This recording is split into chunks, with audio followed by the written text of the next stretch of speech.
So a rare snake has slithered its way back home. Indigo snake is making a comeback. We're talking about snakes, dozens of snakes. Florida Fish and Wildlife releasing 41 Eastern Indigo snakes. It's a big snake. I guess that means that today is Indigo Day. And I got just the guy in mind. And not only does he have some really cool indigos, but also some other amazing Drymarchon species like different cribos and some really, really unique and rare animals. Let's go.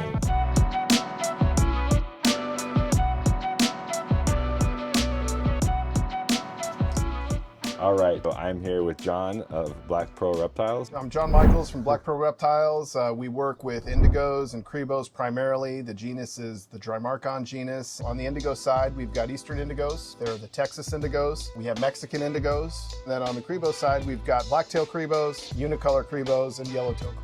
Axanthic Blacktails. We also have an Axanthic Yellowtail Cribo that nobody really knows about, so this is fresh for YouTube. Yeah. And we also hatched an Axanthic Mexican Indigo, which I have not shown anybody yet either. So some cool things to see today. So this is Pepper. This is one of our Eastern Indigo snakes. They're sort of the iconic colubrid of the reptile world, and they have a reputation for being intelligent, for being very docile, and as you can see, that's the case here. We hatched Pepper many years ago and raised him up to be a breeder, and now he sires clutches of eggs for us. Eastern Indigo snakes are native to the southeast United States, and due to habitat loss and a number of other factors, they are endangered in the wild. They're listed as threatened on the Endangered Species Act. How do you see that intelligence kind of like manifest? They're very inquisitive. They generally have pretty good eyesight. They're very curious. They like to know what's going on around them. And one of the ways that I kind of think of a snake as being intelligent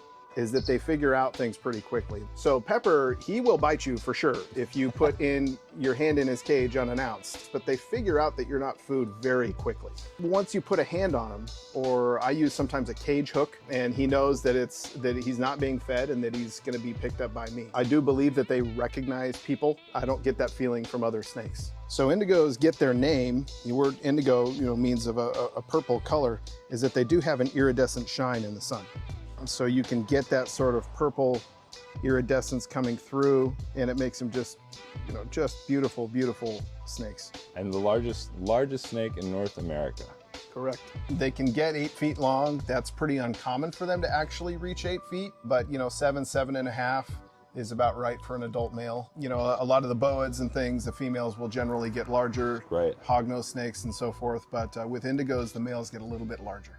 All right, here, I'll give Pepper back to you. Checking my blood pressure over here. All right, who is this guy? So this is a Texas Indigo. This is another adult male. His name is Sangre. Sometimes when they're trying to communicate with you, he's stopped doing it now, but they'll rattle their tail, which a lot of snake species will do. This one has a very classic Texas Indigo snake look. Texas Indigo snakes will be a dark, large snake, just like the Eastern Indigos.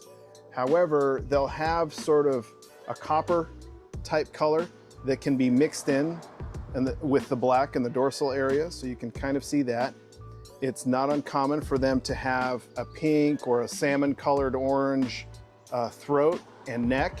And do you find a difference in temperament between these and the Easterns? On average, I think the Texas Indigos maybe are a little bit more likely to be feisty, particularly as a baby. They can calm really quickly with handling. When you work with your animals, I wouldn't, say if you want something tame, get an Eastern. A Texas can be just as tame as an Eastern. I feel like Texas Indigos don't get as much love as the Easterns, because the Easterns are, it's the largest, they're so smart, but these, I've never actually seen an adult Texas, but he's gorgeous. The other thing about it is when you're talking about if you're an aspiring breeder of one of these types of snakes is that Eastern Indigos, because they're federally protected, you need to have a federal interstate commerce permit to purchase one and move it across state lines. Texas Indigos, there are no such restrictions. Some people they have their mindset on Eastern because they've heard all these things. Correct. But Texas Indigos, looking at this adult, amazing, gorgeous snake, slightly different coloration, but why not? It's so much easier, especially in some states where there might not be Eastern Indigo breeders and you're gonna have to deal with that interstate commerce issues. So that's right. And there are some states as well where you're not allowed to keep Eastern Indigo snakes at all. Yeah. So get one of these. John just let me know that the snake he's getting out is also not one that has been handled much, but I think that goes to show how smart these animals are and what a good disposition they have, that they can be not handled much, but still come out and be generally pretty friendly. Right. Yeah. So this is Wilma. Wilma is one of our, what I call a black phase Mexican Indigo. Obviously with the name, these are native to Mexico. They range all over Mexico. They're on average probably a little bit larger than some of the other indigo snakes. Are they as heavy bodied, or are they a little bit, because she looks a little bit thinner? They're pretty much the same body type. Okay. This is a girl. She's an older snake that's produced for me for many years. One of the things that you can notice and see in the face is that they generally have a white chin and a white throat. Care for these similar to the Texas and the Eastern. Oh, amazing. Absolutely the same. Which is cool, because you could, you know, like we were talking about earlier, if you have multiple or you want different species within Drymarchon, right, you can keep your room the similar temperature, the care is similar. Right. You don't have to worry about, you know, having one snake that needs crazy high humidity and one that needs, you know, an arid environment. I keep all my snakes the same way. Yeah, that's great. And these will get closer in size to the Easterns than the Texas. Texans are just as big as Easterns as well. Oh, they are? Yeah, okay. Yeah. There are some Veracruz rubidus that I've seen that are really, really big. Oh, like 9 feet plus? 9 feet is pretty exceptional. Okay. I mean, that's like saying that, you know, adults are the size of Shaquille O'Neal, adult humans. Of course, yeah. But, I'm still growing, so I'm gonna get there. You might be there. Yeah, they're really all the same size. There are some very large black phase Mexican indigos for sure, and some people will say that they are the largest, but you know, on average, they're pretty well all the same. I feel like the Eastern just got that reputation early on that they were so much bigger than everything, right. and it's not really true. There are some monstrous Mexican indigos and Texas indigos as well. These Mexican indigos are a very good alternative to an Eastern indigo if you don't want to deal with permits or the high price tag or whatever else. That they can be a very dark black snake. They're iridescent in the sun the same way. Temperament's the same, you know, care is the same. So this is something that people should be aware of and consider if you're not able to get your hands on an Eastern indigo. And there's 2 phases, so you can kind of choose whether you like the white or the red phase. That's right. Can we see a red phase? Let's do it. This is a red phase Mexican indigo, or a guerrero as people will call them. So as you can see, there's a lot of red on the throat and on the belly. It's very different than the black phase ones. This one is already getting defensive. You can see we're getting some real defensive behavior. It's atypical, I'll tell you, but this one has been cranky ever since she came out of the egg. Really? Oh yeah. I mean, I was trying to take photos of her right when she hatched, and she was doing this ever since. Earlier we mentioned that pretty much all Drymarchon are the same size, and for the most part that's true. But these localities of the Mexican indigos, the red phase ones from Guerrero and Michoacan and other places like that, they are actually smaller. So the smallest of all the indigos are the red phase Mexican indigos in my experience anyhow. I love that you have all the different species, because when people are looking for something and they hear Eastern Indigo and that's it, and they're like, oh, I don't know if I have that much space. Right. It's a good alternative. Here's a great alternative. An adult male of the red Mexicans is generally more like 6.5 feet. That red is often mottled into the dorsal part as well. And so variables when you're looking for a red Mexican indigo is how clear are the colors. It can be a red, it can be an orange, sometimes it's even more of a yellow color, but then also how much mottling is on the top. Way more variable in color and pattern than really any of the other types of indigos and cribos. Are you trying to breed for like higher color? I try to have all looks. Yeah. To be honest, I don't spend a ton of time thinking about trying to produce certain colors. Yeah. What I really try to produce are animals that are thick and strong. Inbreeding can be an issue with some of the Drymarchon species. When I'm choosing what male is going to go with what female, I'm thinking a lot less about, hey, I want more red or I want more mottling.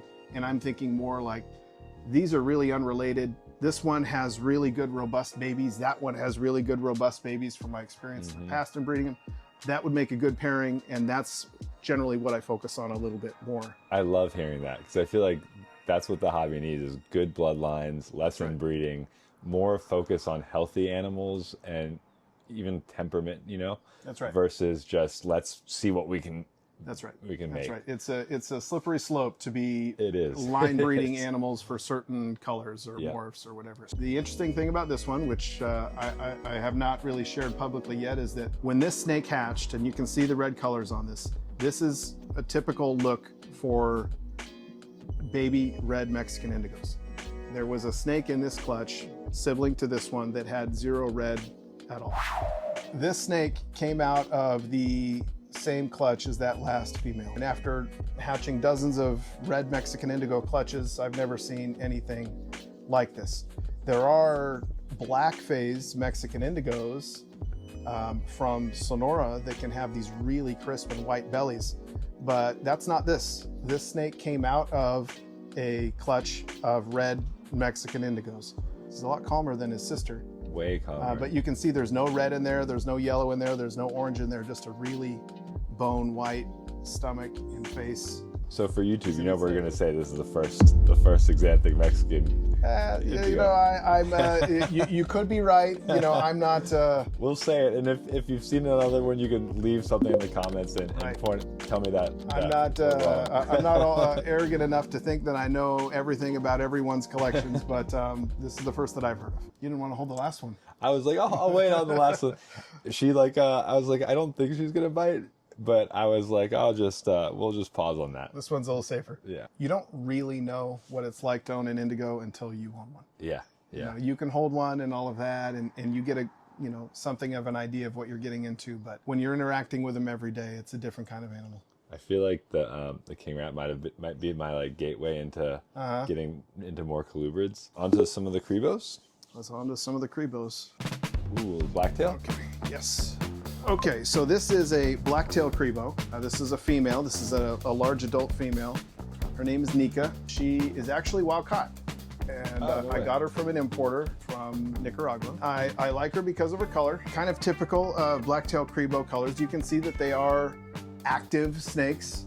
They will calm down and just sit with you, but in general, particularly with youngsters, Cribos and Indigos are all flighty. Identifying characteristics of Blacktail Cribos. Obviously you have the black tail. And these are some of my favorites because I love the contrast between the yellow body and the black tail. The other thing that people like about Cribos are the eye markings, the face markings, the neck markings. She has a bit of a scar on her neck here that you can kind of see. Oh yeah. If you're familiar, a lot of snakes, when they're breeding, that the male can bite the female. And that happened to her, but indigos and cribos have just really strong jaws. They're not venomous, they're not constrictors. They bite and overpower their prey and just start swallowing live or dead. And that's what they do. Blacktail cribos, again, care is the same, size is the same. These will get to be the same size as the Eastern Indigos, the Texas Indigos. Males are a little larger, 7.5 feet. Females are a little bit more like 6.5 to 7 feet. This is an adult female. And looks like a great temperament, even though she's a wild caught. She's a wild-caught snake, you know, and, Yeah. and again, I don't handle her frequently, so this kind of goes to show you that while you do have individual variations in temperament between individual snakes, for the most part, indigos and cribos calm very quickly, and you see that she's done that. She's never tried to bite me out of defense, and despite being, active and flighty, she's not going to. I also like too, on like her belly, you almost have these like tiger stripes, which is really pretty. I've never noticed that before on the cribos. That's right. Yeah. And the war paint on the face is really cool. So this is an Axanthic Blacktail Cribo, and the Axanthic gene means that it is missing any kind of yellow pigment. So what you saw on the last snake as being a straw yellow color is missing, and this is more of a silvery gray color, but continues to have the black tail. So this is a female. She's a very large female. Yeah, she's pretty. I like that. The color on her is very cool as well. You don't get the contrast as much with the Axanthic on the blacktails, huh? That's right. Yeah. That's right, because you've got that darker top half as well, Yeah. but you still have that face pattern. You still have that neck pattern. She's, I would say, almost closer to like a king cobra color, Right. right? Yeah. Right. And look how nice this girl's just chilled out right now. Yep. Just hanging out. hanging out. She's a big old girl. Yeah, she is a big girl. You know what? I don't have any unicolors here at all, so we won't show those. So the only thing we have left are yellowtails. Cool. Ed is pushing 8 feet and is an absolute savage. Love it. Yeah. So, yeah, I gotta stretch before I take it out. You need a cage hook for Ed sometimes. Ed is one of our Yellowtail Cribos. You can see him coiled up here. He's exceptionally brightly colored. Yeah. He has a lot of really cool banding, which not all yellowtails have. He's got a really nice yellow head. This is an exceptional example of a Yellowtail Cribo, and I would love to get more offspring from him, but the problem is Ed is just an absolute savage, and he tries to eat every female that I put him with. Typical Ed. Yeah, you know, Ed, he's just naughty. I can't seem to figure him out. He just wants to eat everybody. He is a big boy. So he's a big snake. He's very yellow. He doesn't particularly like being held, but I don't want to make this sound like Yellowtail Cribos have a more difficult temperament. There are a lot of them that are very docile. Ed is just not always one of them. But as you can see, he can be reasonable. If you treat him reasonably, he will generally respond with being reasonable. You can see he's puffing up his chin a little bit there, but he's just a big, impressive animal. I wish he were just nicer to the ladies. Ed, you gotta be nice to the ladies, man. Right. Stop eating them. They can often be sort of a uniformly gray color or a dark gray, gunmetal gray on the top. And then obviously, as their name suggests, they have a bright yellow tail. And then, you know, the brightness of the yellow is something that you look for and all of that. So I have all different looks of the Yellowtail Cribos. They can be variable. Most of them, though, sort of have a dark body with a yellow tail. And sometimes they can have that kind of banding in the middle part of the body. Yeah. And then the amount of yellow on the stomach. Ed is just yellow all the way through, which is part of what makes him exceptional. Most Yellowtail Cribos don't have that. Yellowtail Cribos do get a little longer than some of the other Drymarchon. They're generally a little bit more trim, although Ed's a pretty thick dude. Yeah, he is a beast. But he really is an absolutely gorgeous animal.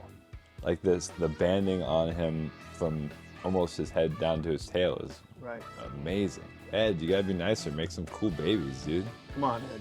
Come on, Ed. And you can see he just doesn't really settle. He's moving his bottom half around a lot. Yeah, he's trying to get a grip. He's not really generally comfortable with being held. But, you know, again, as you can see, he's reasonable. Yeah, yeah. You know? He hasn't opened his mouth, anything. I Just don't kinda puffed really up a have bit. any indigos that are completely unmanageable. You know, the ones that don't necessarily prefer being held, you can still work with them pretty easily. Yeah, Ed's got a sense of humor. Yeah, Ed's a funny snake. You also have Axanthic of this That's right. species. So I Okay. acquired a wild-caught Axanthic Yellowtail Cribo from somebody. And so I'll show you that one next, and you'll see. Again, the word Axanthic means not having yellow. So in a Yellowtail Cribo like that, you're kind of taking away one of the best qualities of the snake, but I'll let you decide. This is an Axanthic Yellowtail Cribo. And as you can see, in contrast with Ed that had a ton of yellow, she doesn't have any. Yeah. So she has that, you know, gray dorsal. If you look close, there is some white banding and there's also some black banding in there as well. Oh, yeah. But when you look at the tail, we don't have the yellowtail. We've been excited to breed this one. She produced a clutch of eggs last year and she produced another clutch of eggs this year. We've kept all of those babies and we're raising those up. The babies are not Axanthic, but interestingly enough, some of them hatch without having any yellow. And I got all excited thinking, oh, we get some, it's sort of a silver color. But they developed some yellow as they aged, which was kind of interesting as well. So we're continuing to explore the way the Axanthic Yellowtails work. Looking at her, maybe you know, like, okay, she's some sort of Cribo, but Right.